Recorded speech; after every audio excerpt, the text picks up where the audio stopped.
This is Scott Becker with the Becker Private Equity Podcast. Here's a discussion of Ford, 3 key points. So the first point on Ford is Ford's rumored to be looking at more job cuts. And this is on top of our second point.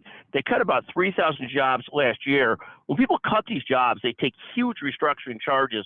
That doesn't yet show up in their profits and losses in their income that they cut these jobs. The third point on Ford is that, and I'll make a fourth point as well. The third point is that the stock's up 22% year to date, so ultimately doing well. Not as well as Tesla, it's up 120% year to date. But the last point on the car manufacturers, which I think people don't quite comprehend yet, is that the cost of manufacturing these electric vehicles, they're finding running these plants is more expensive than running the traditional auto plants. And we'll see how that goes and how that plays out over time in terms of pricing electric vehicles and the conversion to electric vehicles, but absolutely fascinating to watch. I want to thank you for listening to the Becker Private Equity and Business Podcast. Again, Ford cutting jobs, 3 key points. That's the title of this podcast. Thank you to our wonderful executive producer, executive podcast consultants, Jeremy Core. Just always fantastic work. Thank you so much for joining us. Thank you.